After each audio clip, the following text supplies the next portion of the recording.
ನೋಡಿ ನೀಲು ಅವರೇ, ಅತ್ತೆ ಅಂತೂ ಮಾವನಿಗೆ ಸ್ಲೋ ಪಾಯ್ಸನ್ ಕೊಡಲ್ಲ ಅಂತ ನನಗನ್ಸೋದು. ಇದು ನನ್ನ ಅನುಮಾನ ಅಷ್ಟೇ, ಹಾಗಂತ ನೀವೇ ಇದನ್ನೆಲ್ಲ ಮಾಡಿದ್ದೀರಾ ಅಂತ ಹೇಳ್ತಿಲ್ಲ. ಭಾವನಾ, ನೀವು ನನ್ನ ಬಗ್ಗೆ ತಪ್ಪಾಗಿ ತಿಳ್ಕೊಂಡಿದ್ದೀರಾ. ಬೆಕ್ಕು ಕಣ್ಮುಚ್ಕೊಂಡು ಹಾಲು ಕುಡಿದ್ರೆ ಬೆಕ್ಕಕ್ಕೆ ಕಾಣಿಸ್ತೇ ಇರಬಹುದು, ಆದರೆ ಬೇರೆ ಎಲ್ರಿಗೂ ಕಾಣಿಸುತ್ತಲ್ವ ನೀಲು ಅವರೇ? ಈಗ ಸದ್ಯಕ್ಕೆ ನನ್ನಲ್ಲಿರೋದು ಅನುಮಾನ ಅಷ್ಟೆ. ಅದೇನಾದರೂ ನಿಜ ಆದರೆ ನಾನು ಏನು ಮಾಡ್ತೀನೋ ಹೇಳಲ್ಲ, ಮಾಡಿ ತೋರಿಸ್ತೀನಿ.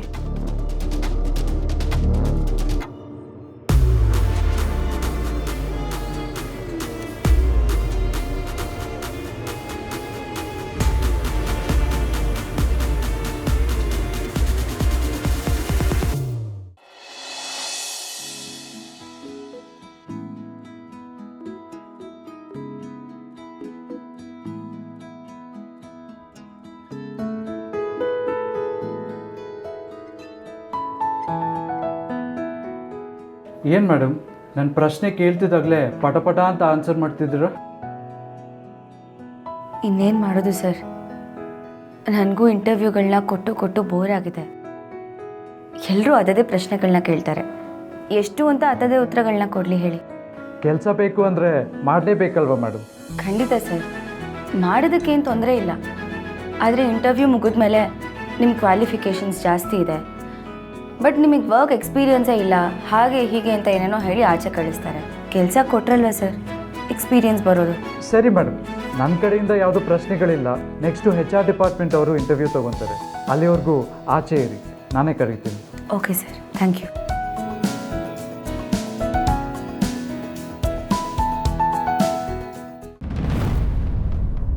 ಫೋನ್ ಮಾಡಿ ಬರೋದಕ್ಕೆ ಹೇಳಿದ್ರಿ, ಏನಾಯಿದ್ರು ಫೋನಲ್ಲೇ ಹೇಳ್ಬೋದಿತ್ತಲ್ವ? ಕೆಲವು ವಿಷಯಗಳನ್ನು ಮುಖಾಮುಖಿ ಮಾತಾಡೋದೇ ಸೂಕ್ತ ಸಂತೋಷ್. ಯಾಕೆ ನಿಮಗೆ ನನ್ನನ್ನು ಭೇಟಿ ಮಾಡೋದು ಇಷ್ಟ ಆಗ್ತಾ ಇಲ್ಲ? ಹಾಗಂತ ನಾನೆಲ್ಲ ಹೇಳಿದೆ, ನೀವು ಎಲ್ಲಿ ಕರೆದ್ರೂ ಬರ್ತೀನಿ. ಆದರೆ ಪದೇ ಪದೇ ನಿಮ್ಮ ತಂಗಿ ಹತ್ರ ಮಾತಾಡಿದ್ರ ಅವಳು ಬರೋದಕ್ಕೆ ಒಪ್ಕೊಂಡ್ಲ ಅಂತ ಮಾತ್ರ ಕೇಳ್ಬಿಡಿ. ನೀವು ಹಠದಲ್ಲಿ ಗೌರಿ ಶಂಕರ ಆದರೆ ಅವಳು ಹಿಮಾಲಯ ಪರ್ವತ. ನನಗೂ ಹೇಳಿ ಹೇಳಿ ಸಾಕಾಗೋಗಿದೆ. ಸಾಕಾಗೋಗಿದೆಯಾ? ಸರಿ, ನೀವು ಹೊರಡಿ. ದುಡ್ಡು ಬಿಸಾಕಿದ್ರೆ ನನ್ನ ಕೆಲಸ ಮಾಡೋರು ಸುಮಾರು ಜನ ಇದ್ದಾರೆ. You may leave. ನಾನು ಸುಮ್ಮನೆ ತಮಾಷೆ ಮಾಡಿದೆ ಅಷ್ಟೇ.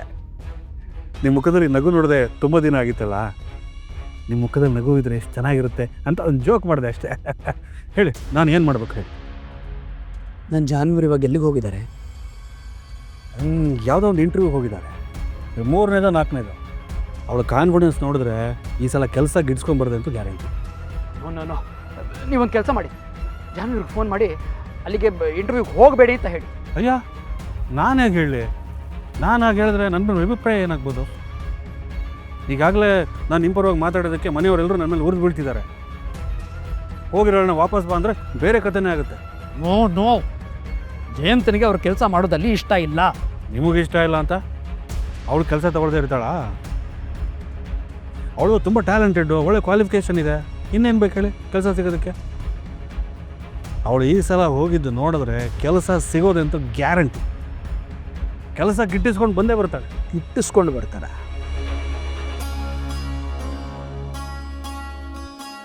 ಹೇಗೆ ಗಿಟ್ಟಿಸ್ಕೋತಾರೆ ನಾನು ನೋಡ್ತೀನಿ. ನೀವಿನ್ನು ಹೊರಡಿ.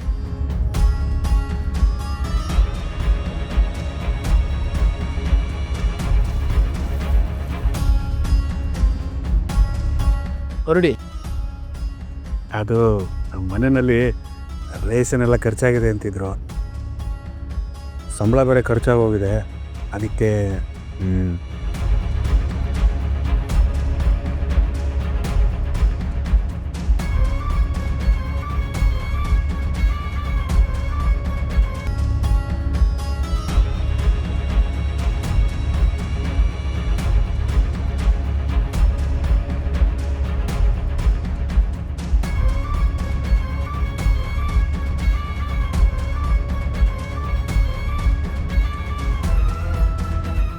ಚಿನ್ನು ಮರಿ, ಎಲ್ಲ ಬಿಟ್ಟು ಅಲ್ಲಿಗೆ ಯಾಕೆ ಕೆಲ್ಸಕ್ಕೆ ಹೋದ್ರಿ ನೀವು?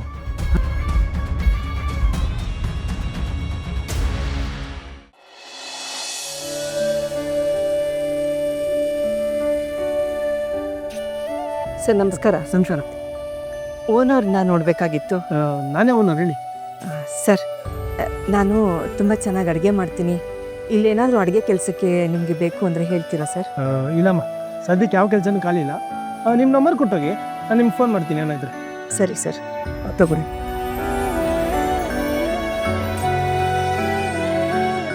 ಏನಾಯಿದ್ರೆ ನಾನು ತಿಳಿಸ್ತೀನಿ.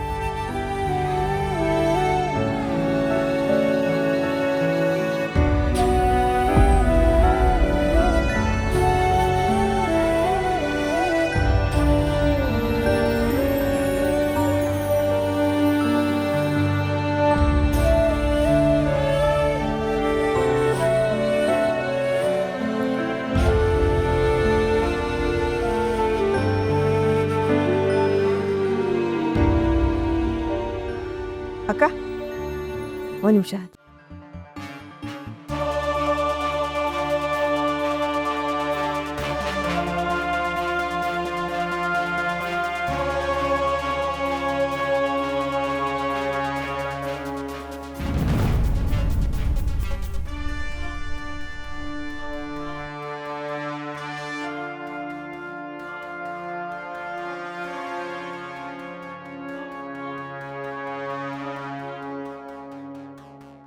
ಲಕ್ಷ್ಮಿ,